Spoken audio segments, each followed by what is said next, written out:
ಎಲ್ರಿಗೂ ನಮಸ್ಕಾರ. ನೆರೆದಿರುವಂತಹ ಮಾಧ್ಯಮ ಮಿತ್ರರು ಮತ್ತು ಎಲ್ಲ ಗಣ್ಯರಿಗೂ ನಮಸ್ಕಾರ.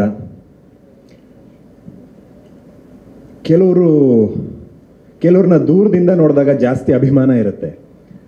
ಅವ್ರನ್ನ ಮುಖತಃ ಭೇಟಿ ಆದಮೇಲೆ ಅವರ ನಡವಳಿಕೆಗಳಿಂದ ಸ್ವಲ್ಪ ಅಭಿಮಾನ ಕಮ್ಮಿ ಆಗುತ್ತೆ.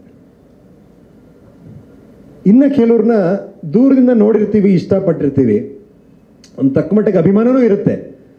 ಆದರೆ ಅವ್ರನ್ನ ಭೇಟಿ ಆದಮೇಲೆ ಅವರ ನಡವಳಿಕೆ, ಅವ್ರು ಯಾವ ರೀತಿ ಇನ್ನೊಬ್ಬರನ್ನ ಭಾವಿಸ್ತಾರೆ, ಅದರಿಂದ ಅವ್ರ ಮೇಲೆ ಅಭಿಮಾನ ಜಾಸ್ತಿ ಆಗುತ್ತೆ.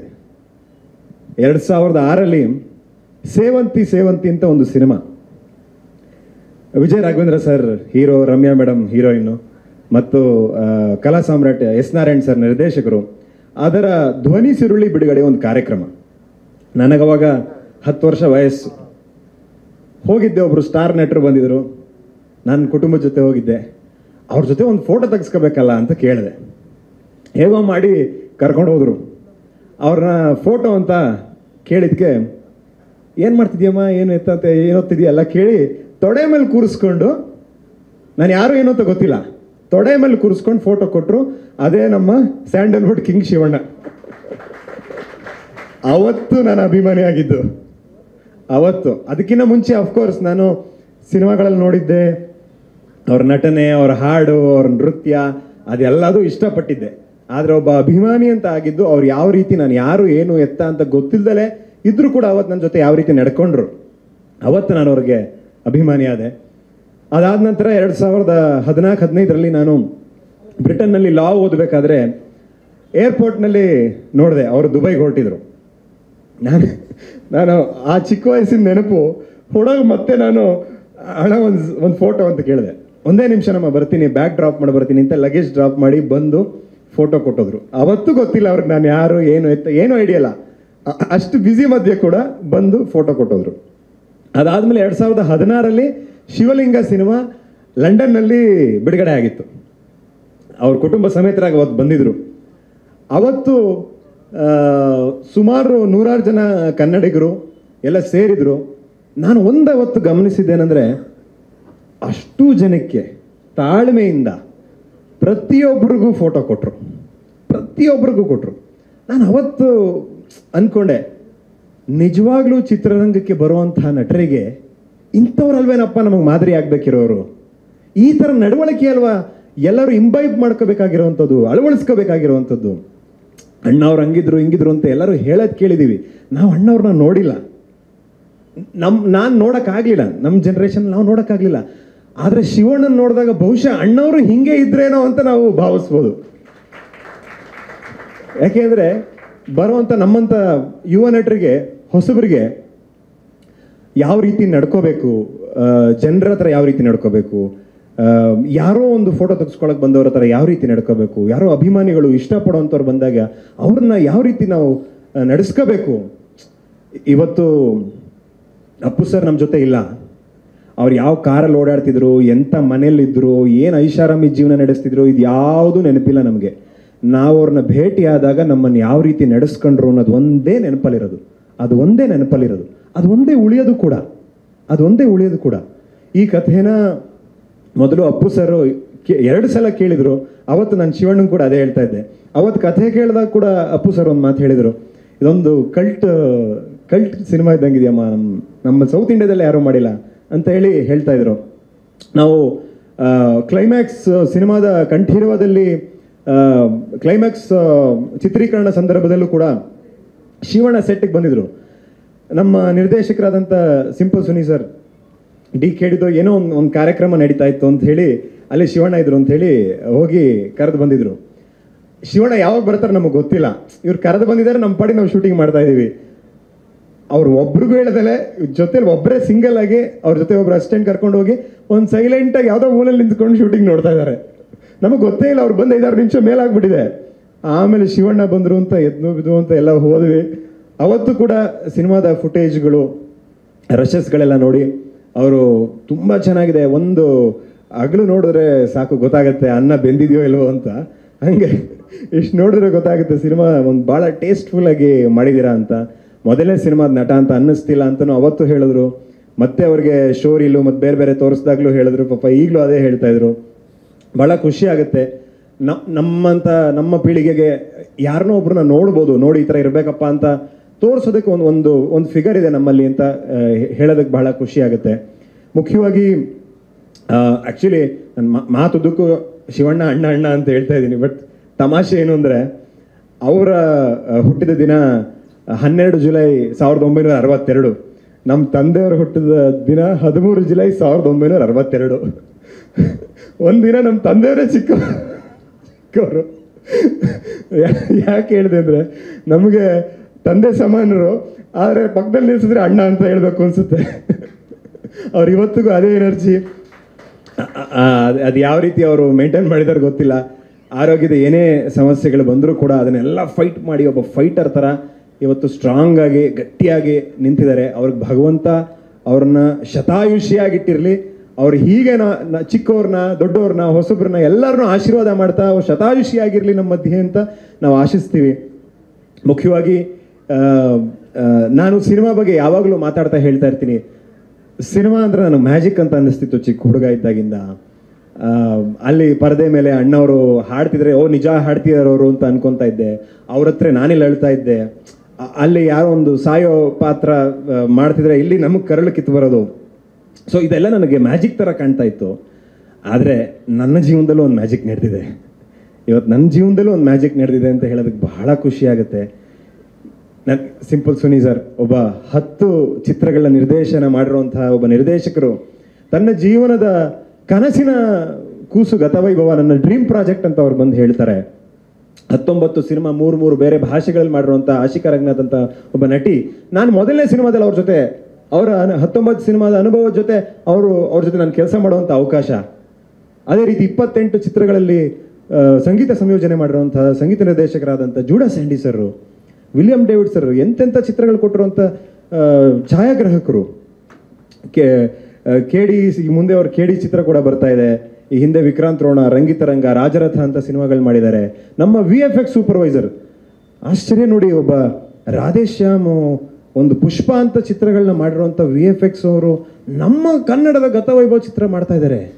ಇದೆಲ್ಲ ಒಂದು ಮ್ಯಾಜಿಕ್ಕೇ ಅಲ್ಲ, ನಾವು ಅನ್ಕೊಳಕ್ಕಾಗತ್ತಾ? ಇದೆಲ್ಲ ಒಂದು ಮ್ಯಾಜಿಕ್ಕೇ. ಇವತ್ತು ನನ್ನ ಜೀವನದಲ್ಲೂ ಒಂದು ಮ್ಯಾಜಿಕ್ ನಡೆದಿದೆ. ನಾನು ಚಿಕ್ಕ ವಯಸ್ಸಿಂದ ನನ್ನ ಎದುರುಗಡೆ ಮನೆಯವರು ದೀಪಣ್ಣ, ನಮ್ಮ ನಿರ್ಮಾಪಕರು, ನನ್ನನ್ನು ಸಿನಿಮಾ ಬೇಡ ಗುರು, ನೀನು ಬೇರೆ ಏನಾದರೂ ಮಾಡು, ನೀನು ಬೇರೆ ಏನು ಮಾಡಿದ್ರು ಚೆನ್ನಾಗಾಗ್ತೀಯ, ಸಿನಿಮಾ ಸುಲಭ ಅಲ್ಲ, ಯಾವುದೋ ದೊಡ್ಡ ಕುಟುಂಬದವ್ರಿಗೆ ಓಕೆ, ನಮ್ಮಂಥವ್ರಿಗೆಲ್ಲ ಆಗಲ್ಲಪ್ಪ, ಬೇಡ ಅಂತ ನನ್ನನ್ನು ಸಿನಿಮಾ ತಪ್ಸೋಕ್ಕೋಸ್ಕರ ನನ್ನ ಜೊತೆ ಓಡಾಡೋರು. ಸಿನಿಮಾ ಮಾಡಬೇಡ ಅಂತ ಹೇಳಕ್ಕೆ ನನ್ನ ಜೊತೆ ಓಡಾಡೋರು ಒಂದಷ್ಟು ದಿನ. ಅದಾದ್ಮೇಲೆ ಈಗ ಅವರೇ ಇವತ್ತು ನಮ್ಮ ಜೊತೆ ನಿಂತು ನಿರ್ಮಾಪಕರಾಗಿ ನನ್ನ ಬೆನ್ನೆಲುಬಾಗಿ ನಿಂತ್ಕೊಳ್ಳೋದಂದ್ರೆ ಏನು.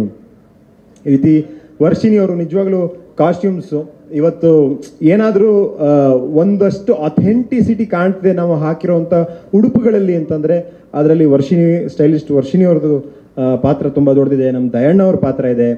ಆಮೇಲೆ ಈ ಒಂದು ಭಾಗದ ಚಿತ್ರೀಕರಣ ಸಂದರ್ಭದಲ್ಲಿ ನನ್ನ ತಂಡಕ್ಕೆ ನಿಜವಾಗ್ಲೂ ಧನ್ಯವಾದ ಹೇಳಬೇಕು. ಪ್ರತಿಯೊಬ್ಬರೂ ಅವ್ರ ಕೆಲಸ ಬಿಟ್ಟು ಇನ್ನೆಲ್ಲ ಎಕ್ಸ್ಟ್ರಾನೂ ಮಾಡಿದ್ದಾರೆ. ನಮ್ಮ ನಿರ್ಮಾಪಕರು ಒಂದು ಪಾಯಿಂಟಲ್ಲಿ ನಾವು ಅಲ್ಲಿ ನಮಗೆ ಮ್ಯಾನೇಜರ್ ಸಿಗ್ತಿರಲಿಲ್ಲ. ನಾವು ಒಂದು ಸಣ್ಣ ಒಂದು ದ್ವೀಪದಲ್ಲಿ ಹೋಗಿ ಚಿತ್ರೀಕರಣ ಮಾಡಿ ಬಂದಿರೋದು. ಅವ್ರು ಹೋಗಿ ಒಂದು ಡ್ರೈವರ್ ಕೆಲಸನೂ ಮಾಡಿಬಿಟ್ಟಿದ್ದಾರೆ. ಇಂಥ ಕೆಲಸ ಅಂತ ಬಿಟ್ಟಿಲ್ಲ. ಆಶಿಕಾ ಅವರು ಚಿತ್ರದ ನಾಯಕ ನಟಿ ಅಲ್ದಲೆ ಒಂದು ಅಸಿಸ್ಟೆಂಟ್ ಡೈರೆಕ್ಟರ್ ಆಗಿ, ಡ್ಯಾನ್ಸ್ ಅಸಿಸ್ಟೆಂಟ್ ಕೊರಿಯೋಗ್ರಾಫರ್ ಆಗಿ ಎಲ್ಲ ಥರನೂ ಅವರೂ ಪಾತ್ರ ನಿರ್ವಹಿಸಿದ್ದಾರೆ. ಭೂಷಣ್ ಮಾಸ್ಟ್ರು ಅವರೊಬ್ಬರ ಅಸಿಸ್ಟೆಂಟ್ ಇಲ್ದಂಗೆ ಬಂದು ಮಾಡಿ ಅವ್ರ ಕಷ್ಟ ಪಾಪ. ಅಲ್ಲಿ ಪೋರ್ಚುಗಲಲ್ಲಿ ಪಾಪ ಅವ್ರಗಳಿಗೆ ಇಂಗ್ಲೀಷ್ ಬರೋದು ಅಷ್ಟರಲ್ಲೇ ಇದೆ, ನಮ್ಗಳಿಗೆ ಯಾರಿಗೂ ಪೋರ್ಚುಗೀಸ್ ಬರಲ್ಲ.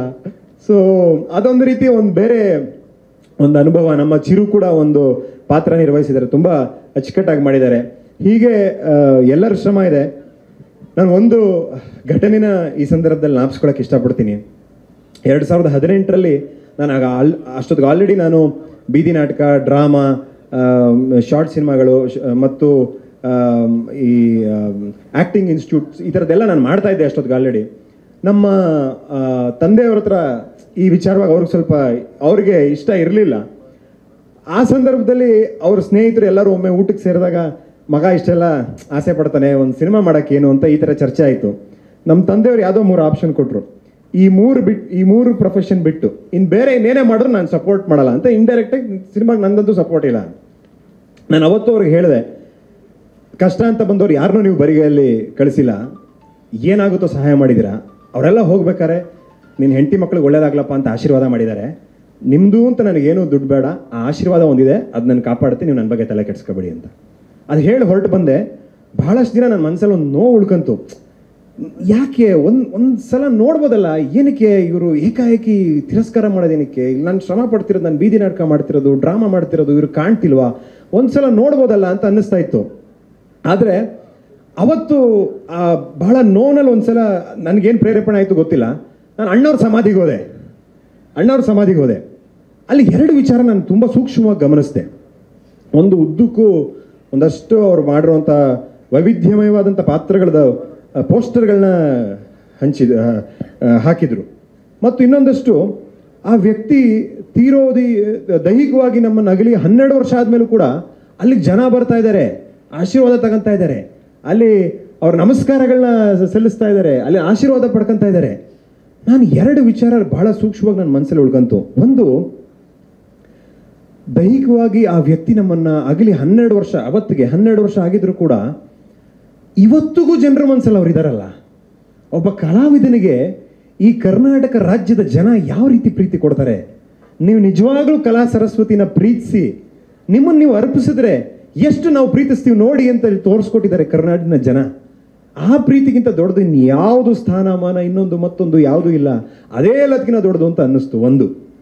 ಎರಡನೇದು, ಅವರು ಅಷ್ಟು ಪಾತ್ರಗಳು, ವೈವಿಧ್ಯಮಯವಾದಂಥ ಪಾತ್ರಗಳ ಪೋಸ್ಟರ್ಗಳು ಅಂಟಿಸಿರೋದು ನೋಡಿ ಇನ್ನೊಂದೇನಿಸ್ತು ಅಂದರೆ, ನಮಗೆ ಭಗವಂತ ಕೊಟ್ಟಿರೋದು ಒಂದೇ ಜನ್ಮ. ಈ ಒಂದು ಜನ್ಮದಲ್ಲಿ ಇಷ್ಟೋ ವೈವಿಧ್ಯಮಯವಾಗಿ ಬೇರೆ ಬೇರೆ ಜನ್ಮಗಳನ್ನ ನಾವು ತಾಳದಂಗೆ ನಾವು ಮಾಡಿರೋದು ಅಂದರೆ ಬೇರೆ ಬೇರೆ ಕ್ಯಾರೆಕ್ಟರ್ಸು. ಒಂದು ಕ್ಯಾರೆಕ್ಟರ್ ನಮ್ಮದು, ಬಟ್ ಬೇರೆ ಬೇರೆ ಕ್ಯಾರೆಕ್ಟರ್ಸ್ ಆಗಿ ನಾವು ಜೀವಿಸಿದೀವಲ್ಲ. ಒಬ್ಬ ಕಲಾವಿದನಾಗಿ ಇದಕ್ಕಿಂತ ಇನ್ನೇನು ಬೇಕಯ್ಯ, ಇದಕ್ಕಿಂತ ಇನ್ನೇನು ಯಾವುದೋ ಜನ್ಮದ ಸೌಭಾಗ್ಯ ಅಲ್ವ ಇದು ಅಂತಲೂ ಅನ್ನಿಸ್ತು. ಅವತ್ತು ನಿರ್ಧಾರ ಮಾಡಿದೆ, ಓಕೆ, ತಂದೆ ತಾಯಿ ವಿರೋಧ ಆಗಿರ್ಬೋದು, ಅವ್ರ ಆತಂಕ ಆಗಿರ್ಬೋದು, ಯಾವುದೂ ತಪ್ಪಲ್ಲ, ಅದೆಲ್ಲ ಸರಿ. ನಾವು ಒಳ್ಳೆ ಕೆಲಸ ಮಾಡ್ತಿದ್ದೀವಿ ಅಂದರೆ ಇವತ್ತು ನಾವು ಒಬ್ಬರೇ ಇರ್ಬೋದು, ನಮ್ಮ ಜೊತೆ ನಾಳೆ ದಿನ ಎಲ್ಲರೂ ಕೈ ಜೋಡಿಸ್ತಾರೆ. ಎಲ್ಲ ಒಂದು ಯಾರ್ಯಾರು ಬೇಡ ಅಂತಾರೋ ಅವರೆಲ್ಲ ಬೆಂತಟ್ತಾರೆ. ತಲೆ ಕೆಡಿಸ್ಕೊಳ್ಳೋದು ಬೇಡ, ಮುನ್ನುಗ್ಗೋಣ ಅಂತ ಒಬ್ಬನೇ ಹೊರಟೆ. ಜೊತೆಲಿ ನಮ್ಮ ದೀಪೋಣ ಸೇರ್ಕೊಂಡ್ರು, ಒಬ್ಬೊಬ್ಬರೇ ಸುನಿ ಸರ್ ಸೇರ್ಕೊಂಡ್ರು, ಪುಷ್ಕರ್ ಅವ್ರು ಬಂದರು, ಆಶಿಕ್ ಅವ್ರು ಬಂದರು, ಇನ್ನೊಬ್ರು ಮತ್ತೊಬ್ರು, ಎಲ್ಲ ಒಂದು ದೊಡ್ಡ ತಂಡ ಆಯಿತು. ಇವತ್ತು ಗತವೈಭವ ಆಗಿ ನಿಮ್ಮ ಮುಂದೆ ನಿಂತಿದ್ದೀವಿ. ಇದು ನನ್ನ ಜೀವನದಲ್ಲಿ ಬಹಳ ಗಾಢವಾಗಿ ಉಳಿದಿರುವಂಥ ಘಟನೆ ನಿಮ್ಮ ಜೊತೆ ಹಂಚ್ಕೋಬೇಕು ಅನಿಸ್ತು. ಈ ಘಟನೆ ಶಿವಣ್ಣ ಕೂಡ ಇರೋದ್ರಿಂದ ಹೇಳೋದಕ್ಕೂ ಸೂಕ್ತ ಅಂತ ಅನಿಸ್ತು, ಅದಕ್ಕೆ ಹೇಳಿದೆ. ಮುಖ್ಯವಾಗಿ ಈ ಕಾರ್ಯಕ್ರಮಕ್ಕೆ ಅವ್ರು ಎಷ್ಟೇ ಬ್ಯುಸಿ ಇದ್ರು ಕೂಡ, ಒತ್ತಡದಲ್ಲಿದ್ರು ಕೂಡ ಬಂದು, ನಾನು ಬಂದಿದ ತಕ್ಷಣ ಹೇಳಿದೆ, ಅಣ್ಣ ಬಂದ್ಬಿಟ್ಟಿದ್ದೀರಾ, 1 hour ನಮ್ಮ ಜೊತೆ ಇರಲೇಬೇಕು ನೀವು ಅಂತ. ಸೊ 1 ಗಂಟೆಗಿಂತ ಹೆಚ್ಚು ಸಮಯ ನಮ್ಮ ಜೊತೆ ಅವ್ರು ಕಳೆದಿದ್ದಾರೆ. ಅವ್ರಿಗೆ ನಾನು ಹೃದಯಪೂರ್ವಕವಾಗಿ ಧನ್ಯವಾದ ಅರ್ಪಿಸ್ತೀನಿ. ನನ್ನ ಇಡೀ ತಂಡಕ್ಕೆ, ಅವರ ಕೆಲಸಗಳಿಗಿಂತ ಜಾಸ್ತಿ ಕೆಲಸ ಮಾಡಿದ್ದಾರೆ ಇಡೀ ತಂಡ. ಯಾರ್ದಾದ್ರೂ ಹೆಸರು ನಾನು ತಪ್ಪಿಸಿದ್ರೆ, ಮಿಸ್ ಮಾಡಿದರೆ ದಯವಿಟ್ಟು ಕ್ಷಮಿಸಿ. ನನ್ನ ಇಡೀ ತಂಡಕ್ಕೆ ಧನ್ಯವಾದಗಳು. ಮತ್ತು ಈ ಕಾರ್ಯಕ್ರಮನ ಮೇಡಮ್ ತುಂಬ ಚೆನ್ನಾಗಿ ನಡೆಸ್ಕೊಡ್ತಿದ್ದೀರಾ. ನಮ್ಮ ಎಲ್ಲ ಕಾರ್ಯಕ್ರಮವನ್ನು ನೀವೇ ನಡೆಸ್ಕೊಡ್ತಿದ್ದೀರಾ, ತುಂಬ ಧನ್ಯವಾದಗಳು. ನಮ್ಮ ಮಾಧ್ಯಮ ಮಿತ್ರರು, ನಾನು ಹೊಸಬ, ನನ್ನ ಮಾತಲ್ಲಿ ಏನಾದರೂ, ನನ್ನ ತೊದಲು ನುಡಿಯಲ್ಲಿ ಏನಾದರೂ ತಪ್ಪಿದರೆ ನೀವು ಕ್ಷಮಿಸಿ. ಎಲ್ರಿಗೂ ಧನ್ಯವಾದಗಳು. ಸ್ವಾದಿಷ್ಟತೆಯ ಸ್ವಾದ, ತಾಜಾತನದ ಆಹ್ಲಾದ, ಉತ್ತಮ ಆರೋಗ್ಯ ಮತ್ತು ಹೆಚ್ಚಿನ ರೋಗ ನಿರೋಧಕ ಶಕ್ತಿಯ ವೃದ್ಧಿಗೆ ಈಗ ನಿಮಗೆ ಸಿಗುತ್ತಿದೆ ಉತ್ತಮ ಗುಣಮಟ್ಟದ ಪೌಷ್ಟಿಕಾಂಶ. Shri Vaidik millet health mix, ಇದು ಸಿರಿಧಾನ್ಯಗಳ ಸಂಪತ್ತು.